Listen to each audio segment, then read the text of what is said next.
All right, it's Scott Woods here from rockcritics.com. It's Sunday, March 28th, and this is the 11th chat with Mr. Bob Dobbs.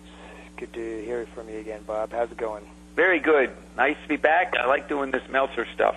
And we did up to 128 or 129 in number 10, and we're going to jump to 131 to get to the end of this chapter or section, and then go back to 129, 130 to see what point, to see how he was leading up to the point, which you will now get once we go through it. Then you'll know where he's been leading to a couple of pages before. Is this your Finneganese way of reading books? Yeah, it's my rock way of reading books. Okay. Remember, Finnegan's Wake is rock and roll in print. Start with the effects, not the cause. That's right. Find out where they're going, what effect they want to create, then go back and study how they create that effect. Right. Okay. That makes sense. That's cool. Yeah. So when you're reading along here, you don't know if you haven't looked at where it's going. You have no clue, and it's complicated anyways. And Meltzer's playing with you, with your mind and your reading eye. So we'll cheat and jump ahead. We know this ain't a narrative prose. We know what he's doing. This is Finneganese, disguised as a linear prose. So we're not going to get lost in the paragraphs leading up to the denouement, right? So that's right. So let me just ask you then: do you have any? Do you sometimes wish that with these conversations we had? That I had thought that maybe we should actually go through the entire book from page 1 to, the end of it. Well, I didn't know how great or fun the book was. I didn't know how good I'd sound doing it, and I just went where you suggested. Probably we could go back, but I also think that we've gotten the main point that he's going to repeat. Yeah. So we don't need to do the whole book. Well, maybe we could go back. The more we understand it, it will be really easy to read it. So I'm not missing it. We're doing okay. No, we're doing like the jumping around approach, and I think it's working. So there have been times when I thought, now that I realize how in depth you're going, it would have been cool in some ways to go from A to Z. But I still think it works. Well, see, that's a prose view. You're thinking you go from, now you can go back knowing the trajectory of the arc. You go back to the beginning and watch the arrow flow through the middle to the end. Well, it is Finneganese. He's spinning on one spot, pointing out the dilemma of categorizing this simultaneous environment known as rock within a larger environment. So and it's certainly not a book that has a... It's not coherent in the sense that it follows a specific narrative from beginning to end. I don't think, although there's a bit of there's a very specific sort of. Well, the point I'm making. There's a what? I think he does kind of come to some conclusions, if you will. Right, and the conclusion is the performance of his response to the environment. Right. It's not. He's not making a linear point, other than, hey, we're inside this water and we're not swimming comprehensively enough, and I suggest that I'm on the right angle of how to approach it. That's what he's saying. Yeah. And it is standing in the spot and dancing to it. And then there's also, as McLuhan said, there's nothing to do but to dance on the other guy's toes, so Meltzer's dancing on everybody that came before him, their toes. Yeah. Including Zappa. So let's just let's stop talking about. I wanted to say this is that you're looking for that old line. First we tell them what we're going to tell them, then we tell them what we told them. That actually is what Meltzer's doing. Okay. It's not. It's maybe even less linear than that, but that's your normal prose of serious writing or nonfiction writing. Is you tell them and then you tell them what you told. No, you tell them what you're going to say. Then you say what you want to say. Yeah. Then you tell them what you told them. Right. That's academic stuff. So he's actually doing that because it's not difficult to understand the situation he's describing. Once you get it, you can understand it. And so I'll show it. We'll do it here. I'm going to end up saying the same thing I did in previous talks, I'm pretty sure. Yeah. Okay, here we go. In the middle of page 131. Page 131, about 10 lines down. Yeah. He's done this whole thing about theater, lot of big quotes, and I'll even show you the sentence before where we're going to start. He says, such a form superimposed upon experiential expectation entails struggle and serious, and then puts in brackets, perhaps irrelevantly serious tension. Now, if you've been following us, that makes total sense based on what we said before. Entails struggle and serious tension. What kind of serious? Perhaps irrelevantly serious, which is right. Which is, you don't get too serious with this situation. Right. But it's serious. There's a tension between trying to write and perceive in book terms what's happening. So now here's where we begin. The next sentence kind of is the what should have been written maybe at the beginning of this section. So here he goes. The rock audience's general rejection of cumbersome structural resolution is akin to not bothering to resolve tricky dialectics in philosophy because it would be inevitable and thus not worth the bother. So he's getting at here, any sustained thinking is irrelevant when you're dancing. Trying to remain other than the thinking about how you're moving your body. You're not thinking about making a statement that you might write to the editor of a newspaper. So what does he mean specifically, do you think, by cumbersome structural resolution? Is he referring back to what this section is kind of going on about trying to put the rock experience into writing? Yeah, and he's talking about you can't resolve a tactile experience. You can't resolve in a visual sense what is more than one sense, more than a visual sense. So a cumbersome structural resolution is certainly for people in the mid-60s. That would be, reading books. Reading books and reading cumbersome narrative, philosophical discourse or dialectics and taking the time to figure out what they mean. How would you bother with that? So cumbersome structural resolution implies the act of thinking and reading. Okay. So, of course, the rock audience rejects that. That's what rock is for, to forget what you had to read for your homework, right? Yeah. So the rejection is akin to not bothering to resolve tricky dialectics, and dialectics would be a complex structural interplay. Okay, talking, arguing, understanding where the debate is going, the pro-con, and how they contradict and complement each other. That tricky dialectics, which is almost tactile, you don't bother to resolve those because it would be inevitable and thus not worth the bother. So it would be inevitable to take the time to figure out that the sentence meant this, but probably left out other factors. Why bother when you're when you're dancing? Okay, so the rock audience's general rejection of cumbersome structural resolution. Now, he's describing something that the rock audience doesn't give a damn about. He's worried that they're rejecting cumbersome structural resolution. That's humorous in itself, right? Yeah. But he's writing, and this is the writer's world. This is what they're concerned about, and the rock audience just ain't paying attention to the cumbersome dialectics. And it's akin to not bothering to resolve tricky dialectics in philosophy because it would be inevitable, and thus not worth the bother.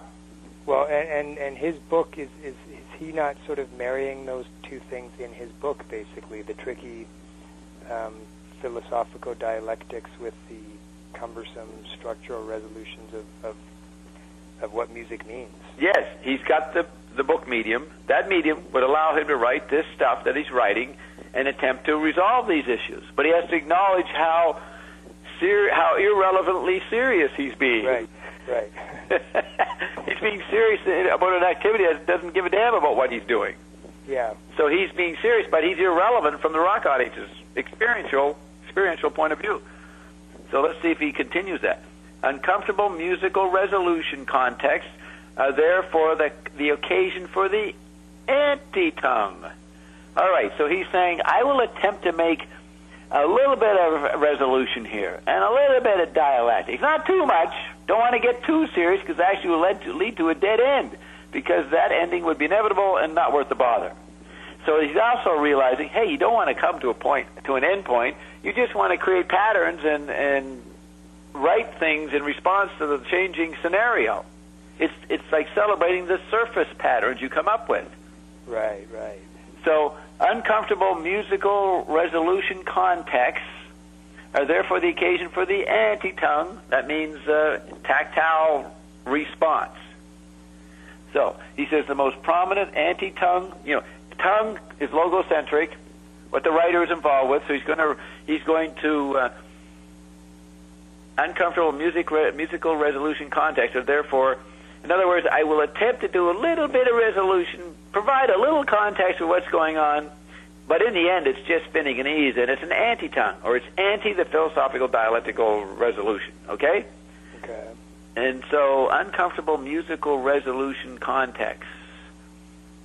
In other words, to the degree that you even attempt this project, you're being uncomfortable, because he's going to resolve the music.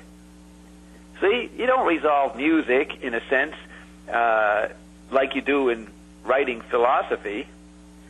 So, uncomfortable musical. It's even uncomfortable even to attempt it, but it is a context that he can work with if you understand he's going to use the anti-tongue. The most prominent anti-tongue song is the Associations Along Comes Mary, whose words have been confusedly obscure enough to prevent semantic resolution. Sheet music accounts of the words are just irrelevant to the song as heard. Now, see, heard's italicized. It's more than what you hear. It's the tactile, multisensory environment. And words, to analyze the words doesn't get the point. There's more than words going on. Right. And so that's heard as italicized to point beyond word response. Yeah, and that's, absolutely, yeah. He's perfectly right, and this is what McLuhan said. Rock music is not a music, it's an environment. So to say it this way is an accurate way to describe what you're dealing with. So that's why critics who focus on Bob Dylan's lyrics are kind of clueless about Bob Dylan? Yeah, and Bob knows that, and he makes fun of them. Yeah, exactly, okay. What is it, Ballad of a Thin Man? Yeah. Doesn't know what's going on. Now, Dylan he's responding instinctively with his talent. He hasn't got the age-old detachment that McLuhan has to further explain Dylan's limitations in how he's responding to the magazine guys trying to interview him. You know what I mean? McLuhan's more comprehensive than Dylan is. Right. Dylan is like a kid's response. I know I saw this, and I know it happened, and you guys are denying it. And he knows that he's right. He did see it. And he sings about what he sees, and he knows that everybody else hasn't got a clue about how to respond or how to translate what we're all seeing and experiencing and hearing. Okay, the most prominent anti-tongue song is the Associations Along Comes Mary, whose words have been confusedly obscure enough, which means, I don't know what he means, you can't hear them all, I'm not sure, or maybe, or the meanings are hard to hear, there's puns, unconscious puns, whose words have been confusedly obscure enough. That's not a problem when you know the words aren't the whole story. But if you begin thinking you're trying to hear the words, then you're going to get confused because you can't get semantic resolution. So note the use of resolution there. You had cumbersome structural resolution in writing, uncomfortable music resolution in music, and now this is back to literary semantic resolution. Sheet music accounts of the words are just irrelevant to the song as heard. Okay, this is obvious what he's saying. Yeah. Paul Revere, and the why of why he has to say this and why he's doing this is what McLuhan had already got a broader picture of.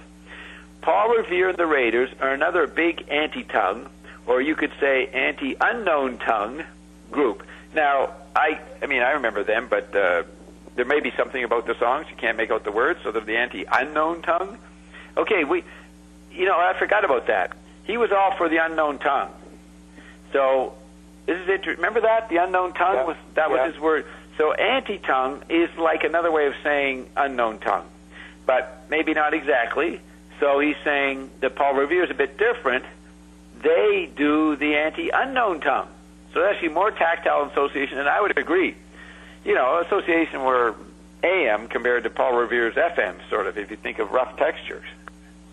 Yeah, well, Paul Revere, I think we're sort of maybe on the cusp of both, sort of. Yeah, but they're more rougher. They're rougher than Along Comes Mary. I remember rougher than the Association. Yeah. And so that would be more tactile, more kinetic, and that would be more of the unknown tongue. Okay, which is the known tongue when you understand McLuhan. We know it's not just visual or acoustic; it's kinetic and tactile. That's what the phrase anti-unknown tongue is referring. What the phrase unknown tongue is pointing to.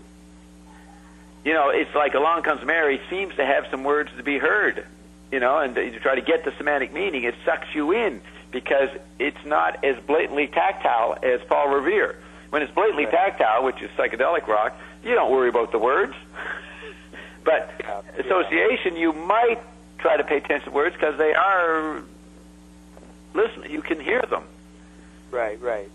Okay, with their anti-tongue, okay, so he's saying Paul Revere, another big anti-tongue, or you could say anti-unknown tongue group. With their anti-tongue, there's slick tension as to how that which obviously must be inevitably resolved musically will actually be resolved. Slick tension. That means that they aren't going to really resolve it, right? It's like sticking overly obvious tongue indicators in your face, so the multi-level, there it is, multi-sensory thing can't be more than merely structural. Makes total sense when you put what I'm saying multi-level refers to. But then, I'm going to go back over this, but then again, tongue as mere structure is sort of the whole pre-rock musical scene anyway. Yeah, tongue as mere structure is 50s music. Okay. 50s rock, whole pre-rock musical scene, and I'm assuming the simpler 50s. You could actually, people meant their lyrics. That's people what? People meant their lyrics. Right. It's that which is what Dylan upsets. Well, but and so did Little Richard, right? Yeah, and Jerry Lee Lewis maybe. Like the wop bop a loo bop a lop bam boom is like the classic. Yeah, but that's just a little phrase. Now think of a Dylan song that goes on for a long time and all the surrealistic image. That's sure, but if you hear a wop bop a pop bop a loo bop in the context of music that was on the radio 2 years or a year prior. Yeah, in the mid-50s, that's a big deal. Doggy in the window or something, you know what I mean? Yeah, no, that's a big deal. That's the beginning of the effect of television in the 50s. And it's like the extent of the television effect is 50s rock and roll. It's the mixed corporate media of the satellite environment that we're talking about in the mid-60s. Television is puny itself. The effect of television is to make the society a little more tactile, but that's just in the 50s. The television is superseded by the computer and the satellite in the 60s, and that's a more complex mix, therefore a more complex anti-tongue. Right. But yeah, rock in the 50s is the beginning of the unknown tongue and the beginning of the anti-tongue. So yeah, bird is a word. Nonsense sort of stuff. Yeah, the nonsense syllables, that's coming in. And, the marketers of music in the 50s probably thought, oh, young kids will like this. They thought of it in terms of age groups. Right. This is like silly children talk. They didn't know the structural sensory dynamics of it. Well, and that goes back to the Jeffrey O'Brien book we looked at a few episodes ago. Yeah.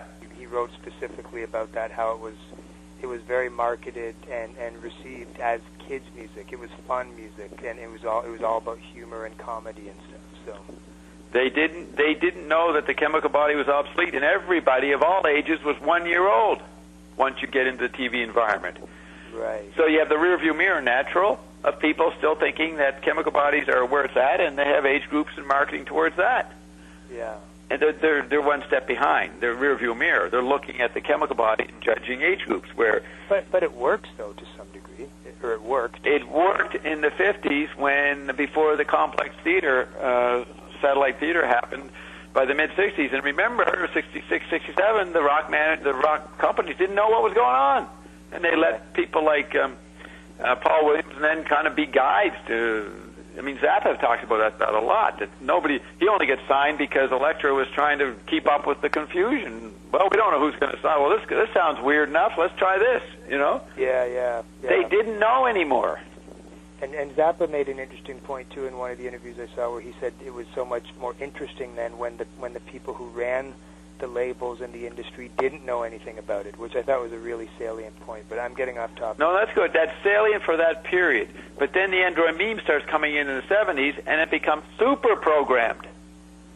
So it was just a brief period in the late 60s where the confusion due to the satellite mixed corporate theater opened up things for temporary autonomous zone sensibility, and people could do whatever they wanted, and the companies went along with it. But that was started to be superseded by the instant replay, and the digital technology coming in the 70s changed the context that the 60s freedom had happened in. Right. That's where you got to hear my stuff about the Android meme replays. That's why people still celebrate the late 60s in nostalgia, each generation, because it was technically the last effect of analog media before digital media took over. And when digital media, Android meme takes over, it's a programmed planet for media and not people. But do you mean that literally? Because digital, I think of the digital media seems so much, at least in regards to pop music, seems so much more like an 80s thing or something. Well, that's the beginning, yeah. What was it called? New wave, techno? Yeah. Whatever, yeah. Any one of those kind of, mixed and merged and all those kind of genres, like, synth pop and all that sort of stuff. But I'm just, I don't know, to hear you say the late 60s is kind of the last gasp. Of chemical body, analog media values. The punks prove that. They come in with non-chemical body values. Actually, it looks like they hate the chemical body. But they were doing that because they were replaying the media image as a PR marketing thing that Malcolm, whatever his name was, McLuhan, admitted he did in The Greatest Rock and Roll Swindle. He said, we're going to market this stuff like clothing. Right. And it was like, actually, rock was over. Disco had taken over, and then there was a reaction to disco, which was automated program music. The reaction to that was the punks, and nobody cared about them, so they just did it down in their ghettos. Right. And they still were reacting to the media imagery, to the TV landscape. And then the guy said, wow, we can market this. The kids like this non-music. This shows that McLuhan's right, that the environment is more than the music. The punks prove it. Let's sell them. And they probably, some of them knew what McLuhan was getting at. They may not have read that exact sentence. Right. As Dave Wally told me, I don't know, when I was talking to him, I met him in 69, 70, and he told me when I was in New York in 1980 that we got talking about McLuhan, which people will do around me, right? I'll make sure they talk about McLuhan. So he said he knew many people in New York who made millions off of McLuhan. In their distorted interpretations of what he meant, they get ideas from it and went on to do stuff. And I wouldn't be surprised that some of the marketers of punk music, whoever they are, I've seen interviews with them about 8 years ago on Giorgio Gomelski's site, they had that media savviness, on the content level. They knew that, hey, if it's ugly, it'll work, because the kids are so alienated, so whacked out, and so disconnected from their chemical bodies, they'll like any vomit, especially if it looks like and smells like vomit. It's like celebrating the old chemical body, and all its functions. And the whole point was just to get in the media, cause a scene, and then Sex Pistols proved that. They came and went in 10 minutes, right? But it was all about their image, what they represented. Which was chemical bodies that didn't give a damn that they were living in the ghetto. It was just a transition before people totally went into techno and then computers. And then they started making, odd computerized music. That's what Zappa did in 1985, with, what was it called? Mothers of Zappa versus the Mothers of Prevention. Right. Based on the hearings in 85. That was one of the first digitally arranged audio satire based on quotes from congressmen. Okay. So that's another thing. The tongue comes back with rap. What the trend that is that Meltzer's monitoring in the late 60s, early 70s or even mid-60s, whatever, moving away from the tongue comes back with rap. It's all tongue and no music, so to speak. You mean in this sense? Explain that. Rap is just people mouthing off. Right. Even Zappa, he said, rap is not music, it's just political. So see, I mean, maybe you need to just redefine what you think Meltzer means by the unknown tongue again, or what you mean by the unknown tongue. I mean, with your definition, it's definitely a tactility. Yeah, multi-sensory, multi-level. Like he says, the multi-level thing in the fourth line from the bottom, or from the fourth line of that paragraph. But see, and I don't, we're not going to flip back to that section right now, No. But I was thinking about it after we did it, that the part of the definition I get, or the meaning I get from his version of the unknown tongue, is it's closer to what you might call the like the mystery body, or something. Yeah. Well, that's tactility. Like he would put these. Is it okay? That's what I'm confused. Yeah, I mean, he would put these examples showing like almost like something would be inserted in this song, and it would almost be even mysterious to the people who made the song. That's kind of what I got. Like he'd point to these sections in songs that would be like, how did that get there, and where did it come from? And it doesn't make any sense, but it works. Yeah, no. To say the mystery language is tactile, he's right. McLuhan said with television, he said this about 1954, we now are extending the mystery of the human cognitive dynamic. The mystery of it. Like, people don't fully know why they perceive and live and experience through cognition. That very process, that unknowingness, was extended by television. So yes, to the degree that we don't know it and it's mysterious, that is the definition of tactility, because you can't put your finger on tactility. It's an interplay of I see. Right? Okay. All right, so then we watch the android meme, in my terms, squaring of that mysterious process to rap is post-tactile, because it comes back to the word, and it's a directed, aggressive word, politically incorrect word almost, on purpose. Right. And so the background, the mixed tactility of rock is in the background of the rap, of the verbality, of the tongue stuff that's coming out. Now, it's said fast, it's rhymed, and most people can't make it out. But if you grow up in that culture, it's quite obvious what they're saying. But the emphasis is on what they're saying. In the 60s, why listen to the lyrics? Just dig the music. Don't analyze Leonard Cohen, or Leonard Cohen's boring because he provides stuff for us to analyze. I don't want to analyze stuff. Rock audience rejects all that. Right. It actually flipped with rap. People got back to listening to the words and taking them seriously. But it was all in the context of the group mind. It was, as Zappa said, political. It was the blacks, the black power, the daughters of black power, sons and daughters of black power, carrying on the tradition, saying, "Up yours, whitey," and up yours. Well, although the rap certainly didn't start that way. I mean, in terms of the content. No, but that's it started as block music, like party music, basically. It was much closer to doo-wop when it started. Really, it was guys on the block, just with no technology, kind of thing. With no tech. Yeah. Now it becomes huge.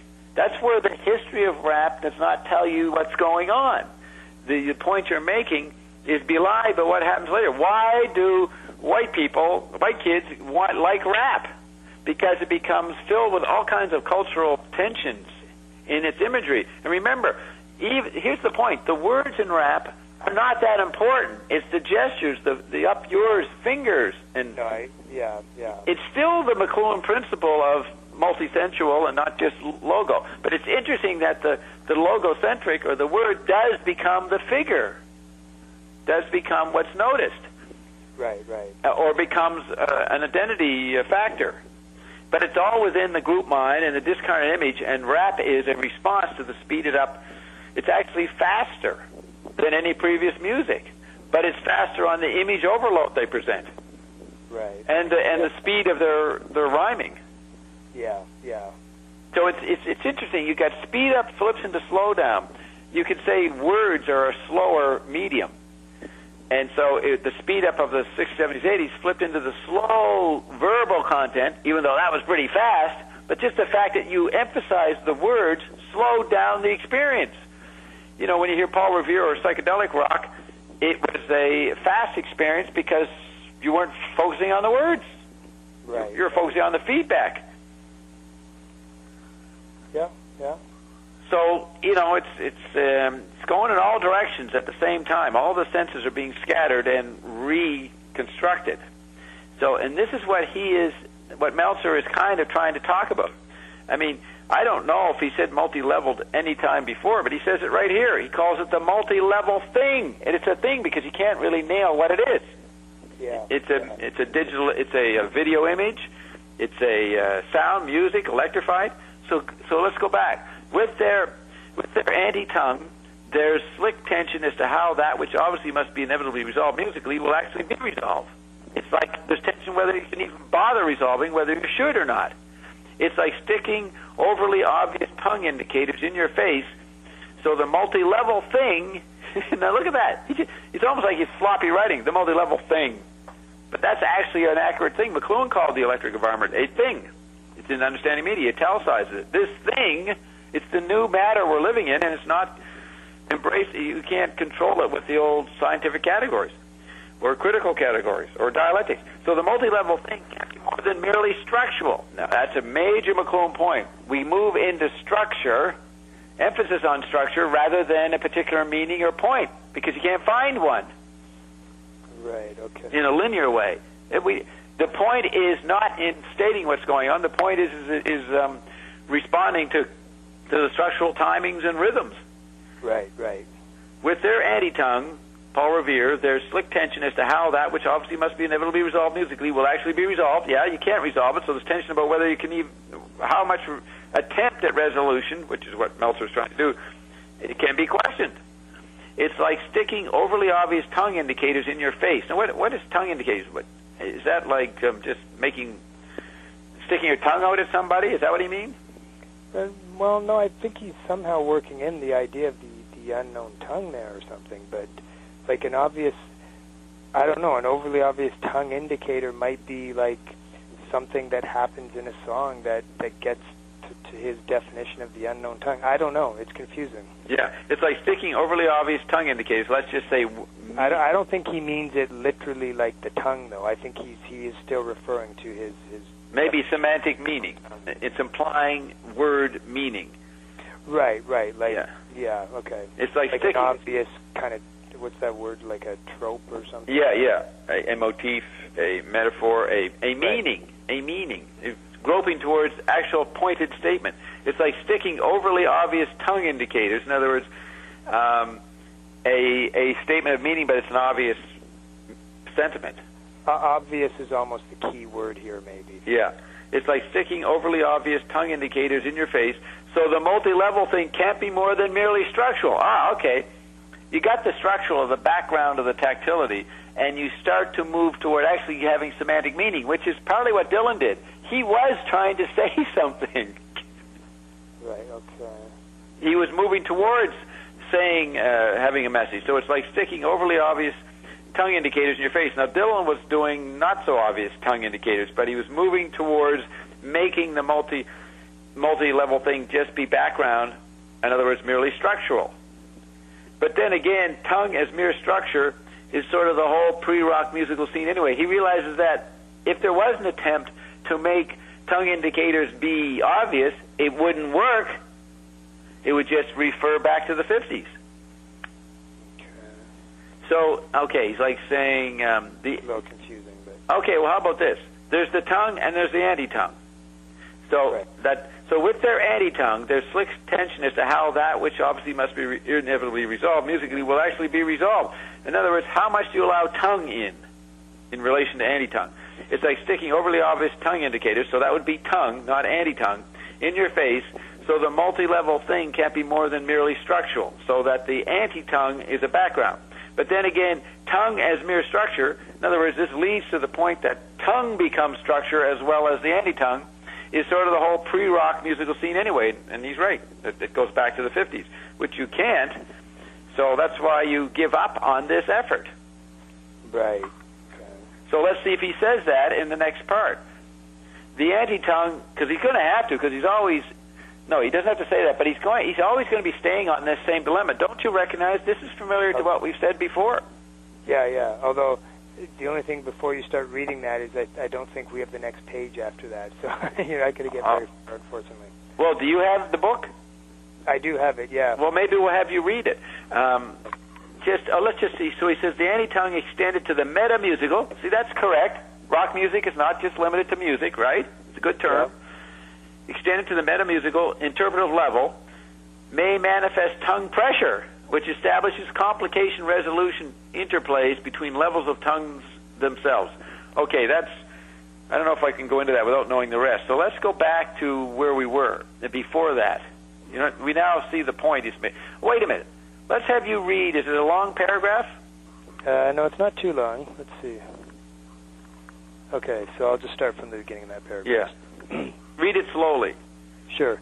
The anti-tongue extended to the meta-musical interpretive level may manifest tongue pressure, which establishes complication resolution interplays between levels of tongues themselves. Okay, interplays. That's tactility. Okay, the only example of full tongue pressure is the Beatles' Dr. Robert, although the break in Donovan's Epistle to Dippy contains some degenerate tongue pressure, the perfect thing to be degenerate.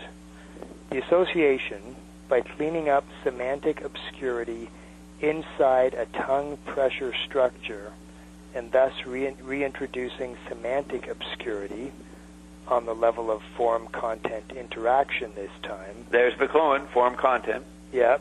Have produced anti-tongue pressure in a song called Pandora's Golden Heebie-Jeebies. And that's basically the end of the paragraph.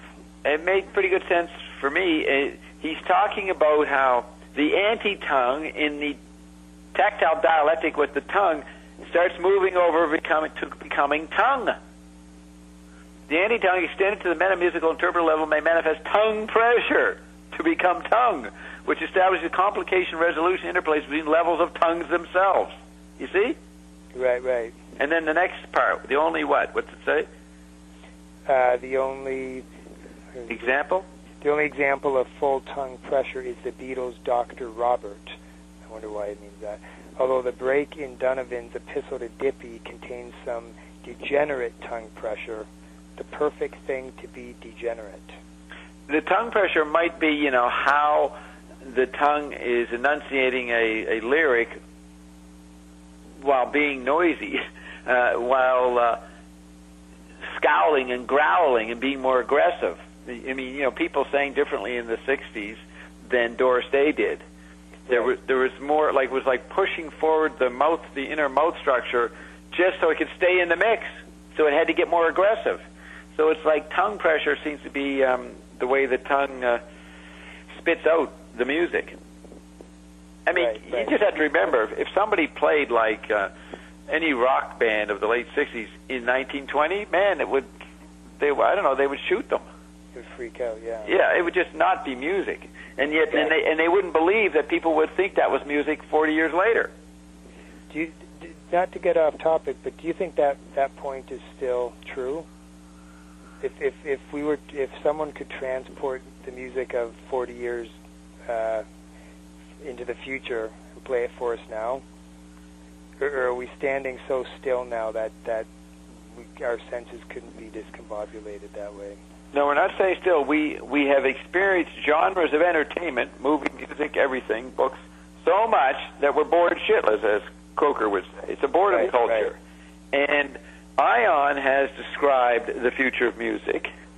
Right. Right on the Android Meme Critics thing. That's right, yeah. And I don't know if I told you, I decided it was Ion. Yeah, you did mention that. Yeah, because Ion is a new kind of entertainment. It fascinates people, the level of tongue pressure and mind pressure coming out of that voice, the meaning pressure, and then his ability to do ESP, and then our interaction. People, we get fans now that cannot wait till Wednesday. Right. They need the hit, because if Ion is what it says it is, then that's pretty phenomenal. And because we're a post-information society, we don't. Entertainment is like, to be entertained is to slack off and be a couch potato, not to watch TV, but it's being lazy. Most people are too busy typing and creating their own scene. Okay. their own Facebook, their own expression. So even as McLuhan used to quote Mozart, he said, "I don't like any music." And McLuhan defined that he was not into consuming passively music. He just created it. Right. And we got a super creative society happening now in terms of people expressing themselves with their typing fingers. So and that includes code work, as hackers do with software. But there's still, there still is a consuming element to it. Well, everyone is creating, or most people are creating their own sort of thing now. But the only stuff that's still kind of meaning something, at least in the sense that it has a wider context than some sort of doofus sitting at his computer desk, is the fact that some stuff still finds an audience and resonates with an audience. There is time. Well, that's the old media, the old part of our bodies, which requires a centralized structure that looks for a sense of what's going on in the mainstream. What are people, general mass mind, involved in? That's why people watch the news. It's like I've heard so many people through the years say, "Well, I'm not impressed with movies anymore, but I go to them to see what people are into." Okay, right. That attitude, we're all doing that, constantly just checking the news to see what people are into, where the fake virtual public space is, and then we have our reaction to it. We blog about it.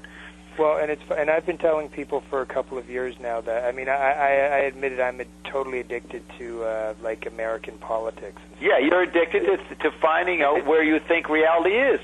Yeah, and I've just been I've been sort of kind of glibly saying to some people that it's just that's kind of the new rock and roll in some ways for me. Like I just find I get more kicks out of watching what's happening in these battles in the Senate and stuff than I do in listening to most records nowadays or something. And it evokes almost the same kind of feeling at times, which is weirdly enough. It's a purely like there's a visceral element to that. Because we've moved into ESP. You don't have a body. It's the ESP pattern recognizer that you're involved in that you're responding to. Okay, so I was going to say something just before that. Yes, John Cage writ large.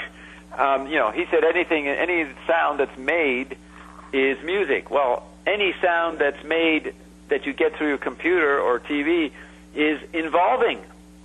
And it doesn't matter where it's made, but largely on the human chemical body level, it's in politics. That's where you see all the screaming and yelling, right? So that's where you get your hit. It's all to get a hit. It's true, and that's kind of that's where the tension is. Yeah, that's where the fights are. Music used to actually be very effective at kind of conveying a certain type of tension. Which is what he says in this paragraph. A lot about tension that we just read. Yeah. It's the tension of your private awareness is slowly going into its own zone because media is fragmenting you from everybody.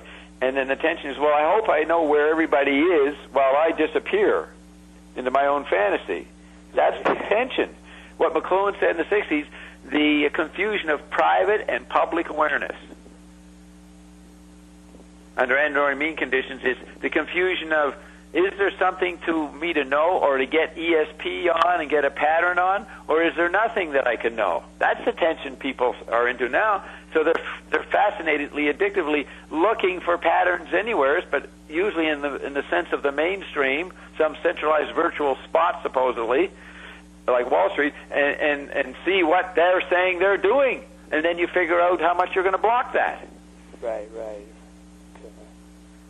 No, what you're describing is exactly what I'm referring to all the time, and Meltzer is describing it back when there were chemical bodies concerned about music.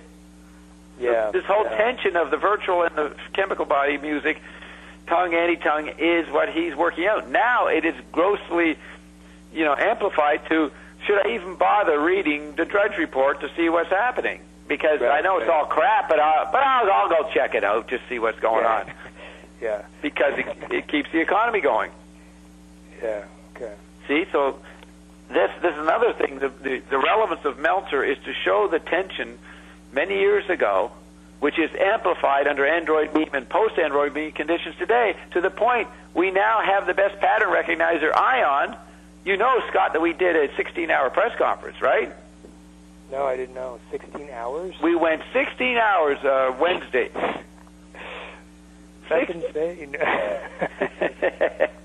I'm glad I sprung it on you. We got a little. Here it is, folks. Here he's experienced the hit of awe and wonderment at the latest media phenomenon of a 16-hour press conference. But Bob, that's insane. I know. I get there was many people who see. We did 3 hours on cash flow, and then we went straight into what we call tailgate. Right. And I've heard a little bit of the tailgate. Yeah, and so we usually go an hour, 2 hours, and that's it. 5 hours is enough for JW to be, knocked out. And he's the quote channeler, even though he's not channeling. He allows Ion to come through. So after the first hour tailgate, Ion suddenly said, "This is great. Come on, more. I'm all energized. Give me more questions." And I just yelled out, "Yeah, let's go for a break. Let's go for a record. And we'll beat the last record." And then Ion says something like, "Yeah, well, that was 12 hours, Bob." And I said, "Yeah, we're going to go for 14 hours." So we announced that at the first hour, which was actually the fourth hour, the 3 hour schedule. Yeah. And we went on and on. People, we got knocked off at one point. At the 3 hour mark, Ian and I got disconnected. And people didn't know that we came back. And the next day, they woke up and said, "Well, how'd it go?" I said, "Well, we went another 12 hours. What? They write back, "What? That's insane." Others knocked off for a while. Guy in Australia went to bed. He'd been up for 30 hours anyways. He went to bed, woke up 4 hours later, just logged on, and we were still there. Okay, Ion has the energy to go forever. We could go for 2 weeks without stopping. Man. Yeah, I mean, Ion is superhuman, right? Now that's got enough of the Roman circus factor to be a big deal. More and more people find out this. Ion's going to be bigger than the Beatles because it's such a freaky phenomenon. That's what we're looking for, something different, something weird that stuns us, where we go, "That's insane." You know that's insane was said when somebody saw Elvis, when somebody saw Jerry Lee Lewis, when someone saw the Rolling Stones, when someone saw Grateful Dead, Zappa. You just go all the way through Public Enemy. That's insane. It just pushes and it's actually expressing the present, and the present is way more insane than people realize when you're in Android meme conditions. Yeah, yeah. And the first thing that you could say "that's insane" was said to was looking at Finnegan's Wake back in 3940. Right. What the heck is this? That's insane, right? Yeah. And he was. I don't know if that'd be the very first, but. Well, it's always through culture, but as we know, people in a media environment going, "That's insane," even if they're sophisticated. Finnegan's Wake, topped everybody. Yeah, that I could see for sure. Yeah, and then that was just preparing us for the post-book world where we'd have "That's insane" every 18 months. Right, okay. And that's what Meltzer's also trying to deal with. Whether it's worth talking about an insane phenomenon going on. Right. So, and whether it resolves. So, I guess so. We were at the anti-tongue extended to the metamusical interpretive level may manifest tongue pressure, which establishes complication resolution. Remember, complication resolution. Can resolve it? Why bother? Interplays between levels of tongues themselves. That's a very understandable statement because in tactile, the tongue becomes the anti-tongue, and the anti-tongue tends toward tongueness. That's what happens when you can't determine anything is anywhere. If you suggest something is something in a tactile understanding, it tends towards its opposite immediately because it's not what it is. That's why a good, common way to point tactility out is synesthesia. The sound becomes the sight, becomes the smell, becomes the movement. Touch. Yeah. It's shifting constantly because you can't stay on one point and see what it is. Tactility is not seeable. Okay, so we go back to that part, the difficult part. Okay, so Bob, let's figure out. We're almost finished, aren't we? Yeah, we don't have much time, so. Let's wrap up with something. If you want to go back. I want to go back and read. 30. 127. Is that no? It's 129. 129, where we should have started, and just see if it. Matter of fact, Scott. You could hang up. No. That's good. Yeah, you could. I'm just going to read through, but See if I'll stay on for now. No, go for it. Yeah, let's try to. And I'm not going to jump in with any comments. Right, and he's going to go into the poetics and how you move towards a resolution in theater and in art, and complication and denouement. Listen to all these big, grandiose words, knowing that you can't resolve it, and you only tend toward a resolution, but you can't. All right. So he's going to show that, I predict. Okay, here we go. Just a minute, make it bigger. The superimposition of explanatory labels is, however, spiritually acceptable in rock, just as is the hair length and color of a rock performer grasped in conjunction with his music performance. It has been suggested that no work on aesthetics, beginning with the poetics, has ever done justice to the total work of art, including those elements which are not artistic. Perhaps a consideration of adventitious causes would improve the situation. But in opposition to Aristotle's implicit criterion of comparative relevance, whereby adventitious causes would have to remain essentially irrelevant in order for the truly relevant causes to be prominent and retain their relevance, in rock the adventitious may be the prominent, although still irrelevant. Thus, such coloring devices as unknown tongue designation become relevantly irrelevant, while the aspects formerly important in terms of Aristotelian analysis become correspondingly irrelevantly relevant. Consequently, rock may utilize the tools of a non-musical art such as drama to interpret the music. Drama being historically and structurally derivative from music, its grid of analysis is used after the fact of derivation, and even in ignorance of this origination is structurally analogous to rock's relevance reversals. That's tactility, relevance reversals. Now let me go back. That's 129. Click that. Okay, we'll go to page 130. The rock label procedure thus produces a remember, he's talking about his own labeling attempt, which is what you do with writing. The rock label procedure thus produces a multi-leveled. I just want to tell you, I'm getting it so much. I have to hold myself back not to explain every line, but I'm not going to do that this time. But it's pretty obvious to me. The rock label procedure thus produces a multi-level object for discovery, extended beyond the temporally fragmented to the taxonomically fragmented.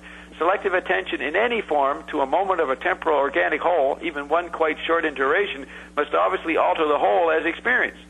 Bergson, now this is a guy that Wyndham Lewis went after. He was a student of Bergson in the 1905 period, say, in Paris. He went back and then attacked Bergson. So Bergson's important. Bergson observes, might it not be said that even if these notes succeed one another, look, he's looking for duration, yet we perceive them into one another, and that their totality may be compared to a living being whose parts, although distinct, permeate one another just because they're so closely connected. That's synesthesia, right there. Okay, the proof is that if we interrupt the rhythm by dwelling longer than is right on one note of the tune, it is not its exaggerated length which will warn us of our mistake, but the qualitative change thereby caused in the whole of the musical phrase. However, the destruction of musical primarity has given way to a new level of Schopenhauerian potency. When destroyed in quotes, when destroyed, rock is legitimately destructible. Musical continuum consciousness becomes tongue plot narrative consciousness. He says I'll do that again. Musical continuum consciousness becomes tongue plot consciousness, with field now becoming form. One may say, so what to the loss of merely musical integrity as readily as he says, okay, do it again. One may say, so what to the loss of merely musical integrity as readily as he says, so what to the intrusion of intellectualization. There it is, literacy, intruding. Yeah. Indeed, such a listener's relevance criterion is at least permissible, considering the rock content's dominance over systematic form, when convenient. You see where he says, such a listener's relevance criterion is at least permissible. When you're talking to somebody, you get an intellectual discussion, you start stringing words together that refer to previous paragraphs that you've uttered. Right. But, when you read, what's a listener's relevance criterion, it makes more sense when you hear it. You know what I mean? Yeah. Because you're in the middle of a discussion, you know what the person's referring to. You kind of make up links. Right. Okay. That makes sense, yeah. Yeah. Then he says, yet there are occasions in which rock presents itself as vulnerable. See, it's tactile. So there can always be any attempt made in any form here, because any form is applicable, because it's shifting forms synesthetically. Okay? So you can move towards plot consciousness a little bit. Yet there are occasions in which rock presents itself as vulnerable to Aristotelian analysis. Yeah, sure. He's agreeing, but also saying, don't take it too far, because it's going to flip into another form. Aristotle points out, quote, even tragedy itself is in part complication and in part denouement. Now, I got to go back. The incidents. bring up the page, the incidents before the opening scene, and often also of those within the play forming the complication. Remember down below, complication dash resolution dynamics, and the rest, and often also of those within the play forming the complication, and the rest of the denouement. By complication, I mean all from the beginning of the story to the point just before the change in the hero's fortunes. By denouement, all from the beginning of the change to the end. See, he's describing the imprecision of change. Again, tactility. You can't tell. It sort of starts here, goes about there, but then the second thing overlays and starts here and goes to the end. You get a hint of what I'm saying? Yeah, yeah. Such a form superimposed upon experiential expectation, even though you're not going anywhere, experiential expectation entails struggle and serious, perhaps irrelevantly serious, tension. And it's all about tension. Tension is another way to describe the proprioceptive approximation of the dynamics that tactility deals with. Right, right. Okay. And then we come to where we began with. The rock audience's general rejection of cumbersome structural resolution is akin to not bothering to resolve tricky dialectics and philosophy because it would be inevitable and thus not worth the bother. Okay. Good place to call it a night, do you think? Yeah. Okay. Excellent. Well, another great reading, Bob. Thanks. Yeah, another revelatory pattern recognizing. Yeah. And we hope your ESP was tuned up so you could pick up the extra nuances. That's right. Okay. Okay, thanks, Scott. Do it again in a couple weeks. Okay, and look forward to Android Meme Critics coming up soon. Yeah, sounds good. Okay, Bob. Bye, Scott. Take care. Yeah.